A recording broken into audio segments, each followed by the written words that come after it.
Bismillahirrahmanirrahim. Assalamualaikum warahmatullahi wabarakatuh.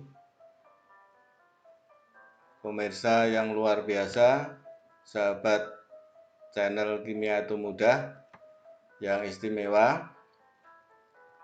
Marilah kita senantiasa bersyukur kehadirat Ilahi Robbi Allah Subhanahu wa Ta'ala, Tuhan yang Maha Pengasih lagi Maha Penyayang, yang telah melimpahkan rahmat, taufik dan hidayahnya kepada kita, sehingga sampai hari ini kita masih diberi kesempatan dan sekaligus kekuatan di dalam menjalankan segala perintah-perintahnya dan menjauhi larangan-larangannya. Mudah-mudahan apa yang kita kerjakan senantiasa mendapatkan bimbingan dan ridho darinya. Allahumma amin. Tak lupa sholawat serta salam semoga senantiasa dilimpahkan kepada junjungan kita Nabi besar Muhammad SAW, yang senantiasa kita memohon syafaatnya sejak kita hidup di dunia ini hingga nanti di yaumul qiyamah. Allahumma amin. Kali ini kita akan melanjutkan belajar materi kimia kelas 12 semester ganjil, yaitu tentang stoikiometri elektrolisis.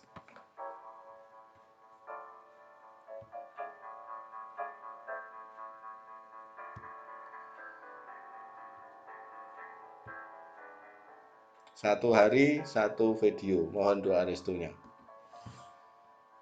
Stoikiometri reaksi elektrolisis. Stoikiometri reaksi elektrolisis didasarkan pada anggapan bahwa arus listrik adalah aliran elektron. Muatan listrik dari 1 mol elektron adalah 96.500 coulomb. Jumlah muatan dari 1 mol elektron ini sama dengan tetapan Faraday atau sama dengan 1 Faraday. Jadi kalau kita jabarkan 1 Faraday itu sama dengan 1 mol elektron, sama dengan 96.500 coulomb. Hubungan kuat arus dan waktu dengan jumlah mol dapat dirumuskan. Jumlah mol elektron sama dengan I dikali T. Jadi arus dalam satuan ampere dikalikan waktu dalam satuan sekon atau detik dibagi 96.500. I kali T itu sama dengan coulomb, sama dengan Q. Oke. Sekarang langsung kita terapkan dalam contoh soal.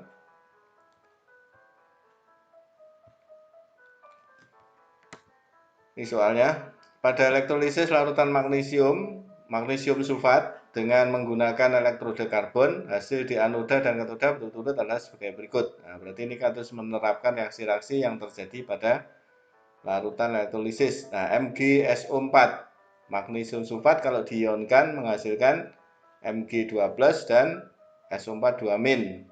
Maka reaksi di katoda karena Mg ini golongan 2A, dia tidak bereaksi, yang bereaksi adalah H2O. Kemudian yang di anoda karena SO4 2- itu merupakan ion sisa asam oksi, maka dia juga tidak bereaksi, yang bereaksi adalah H2O. Jadi bagaimana? Nah, ini penjelasannya.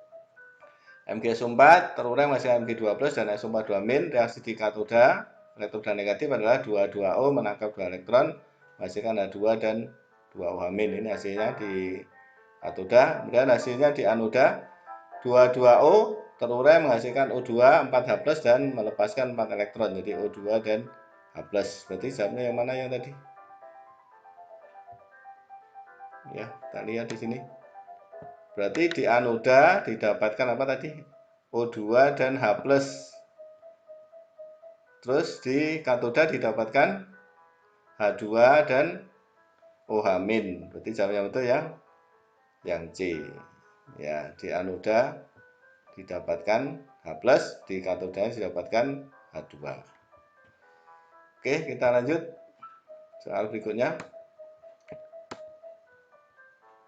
Pada elektrolisis lelehan natrium bromida dengan menggunakan elektroda karbon, reaksi yang terjadi di katoda. Natrium bromida kalau kita ionkan menghasilkan Na+ dan Br-. Ini lelehan. Kalau lelehan reaksi di katoda langsung reduksi ion positif, berarti Na+ menangkap 1 elektron menghasilkan Na. Jadi yang C ya. Ya, ini termasuk soal yang mudah. Oke, kita lanjut. Nah, ini penyelesaiannya. Terus soal berikutnya.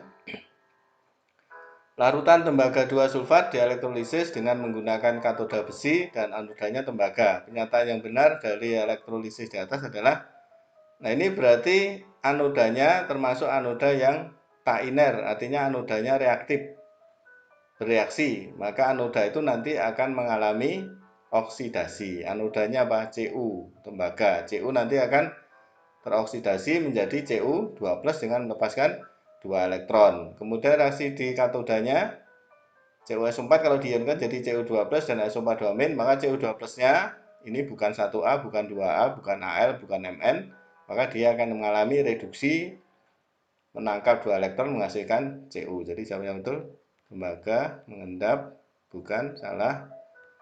Bukan, larutan di katoda merupakan merubah warna, bukan ya. Kalau merubah warna lakmus biru berarti dia bersifat asam.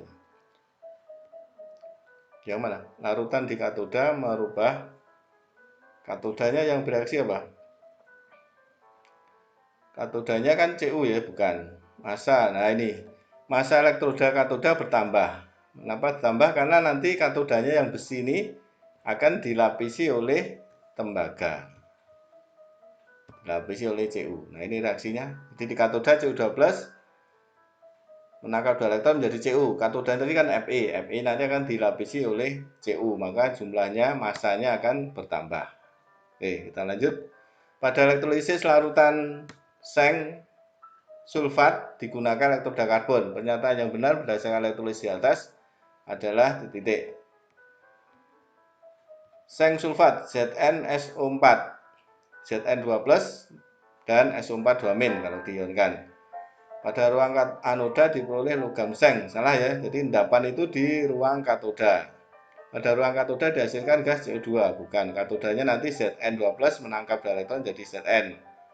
Pada anoda pH larutan lebih kecil dari 7. Nah, SO4 2- kan tidak bereaksi, yang bereaksi adalah H2O. 2,2O menangkap anoda ya, 2,2O menghasilkan O2 dengan 4H+ dengan melepaskan 4 elektron. Berarti kan ada H+, sehingga sifatnya asam. Kalau asam berarti pH-nya akan lebih kecil dari 7. Ya, jadi jawabnya yang C ya. Oke, kita lihat penyelesaiannya. Nah ini ya. Jadi di anoda nanti didapatkan H+, maka larutan akan bersifat asam. Kalau asam pH-nya kurang dari 7. Terus berikutnya jumlah Faraday yang diperlukan untuk dapat mereduksi 1 mol ion klorat ClO3- menjadi klor Cl2 dalam larutan asam adalah titik. Jadi suasananya asam, berapa Faraday. Berarti kita selesaikan dulu ini reaksinya disetarakan. Bisa menggunakan cara Bilog atau menggunakan cara setengah reaksi. Kalau cara Bilog, ini dilihat Bilognya, berarti ini Cl O-nya kan -2, berarti Cl-nya ini berapa? Plus 5. Ya, di sini 0, dari +5 menjadi 0. Karena ini 2. Kenapa 2? Karena Cl-nya 2 ya. Berarti plus 10 menjadi 0, berarti turun 10. Nah, ini.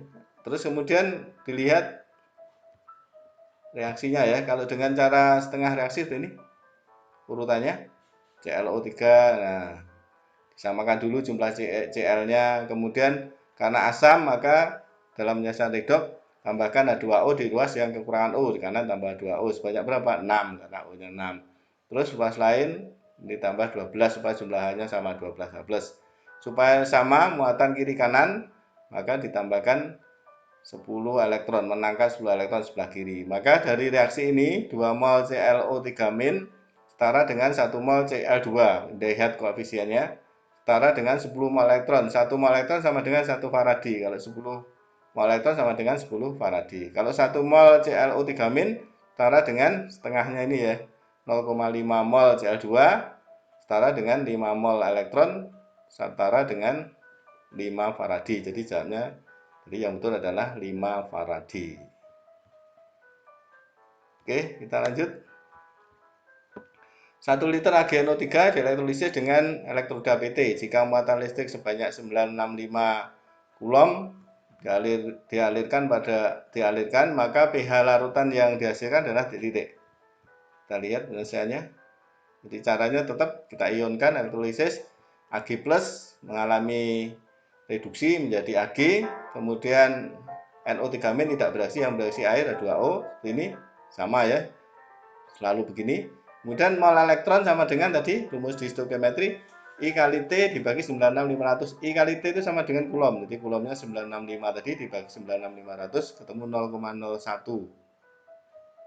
Mol H+-nya berapa? Lihat di sama reaksi pada anoda.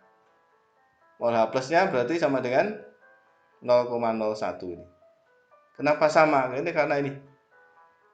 Ya, 4. Koefisiennya elektronnya jumlahnya 4, H+-nya koefisiennya 4, berarti sama. Kalau 4 mol elektron sama dengan 4 mol H+. Kalau 0,01 mol elektron berarti sama dengan 0,01 mol H+.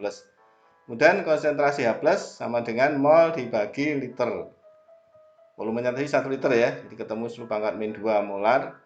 Maka pH sama dengan min log konsentrasi H+ sama dengan min log 10⁻⁻2 sama dengan 2. Jadi jawabnya tadi yang betul pH-nya 2. Oke, kita lanjut.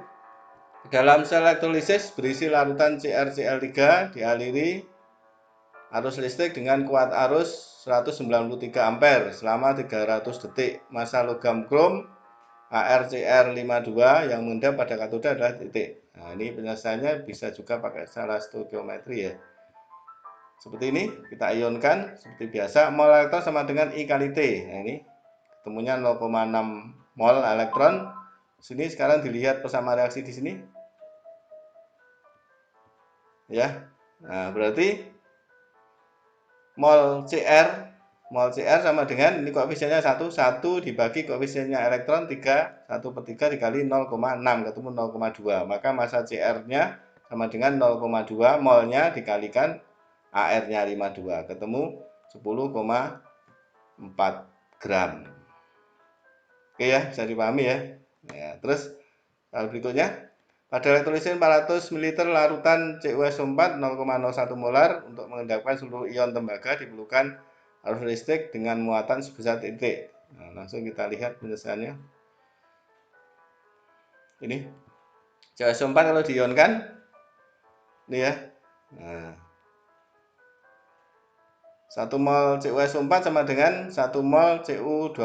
Jadi mol itu sama dengan milimol sama dengan molaritas dikalikan volumenya, mililiter. Nah, ketemu sekian milimol ya. Terus dijadikan mol, berarti dibagi 1000.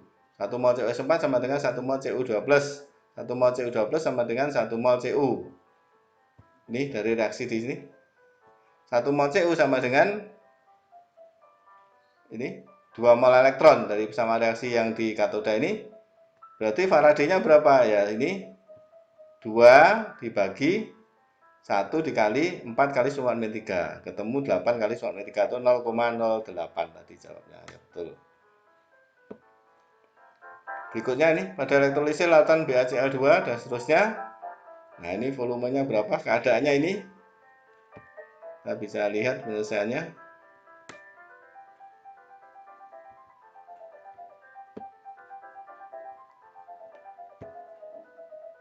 Ini ya. Iya, seperti ini. Jadi hasilnya ketemu volumenya tadi sebagai keadaan standar. Ini keadaannya bahwa 1 mol H2 sama dengan 2 mol elektron 2 Faraday. Berarti Faraday-nya ketemu 1. Di sini ya. Jadi volume H2-nya kan 11,2. Keadaannya STP standar. Berarti molnya sama dengan 11,2 dibagi 22,4 ketemu 0,5. Jadi jawabannya betul 1. Oke, untuk hari ini hanya ini yang bisa saya sampaikan. Terima kasih atas segala perhatian. Mohon maaf atas segala kekurangan. Kalau kurang paham, silahkan ditulis di kolom komentar. Insya Allah akan kami jawab. Terima kasih. Wassalamualaikum warahmatullahi wabarakatuh.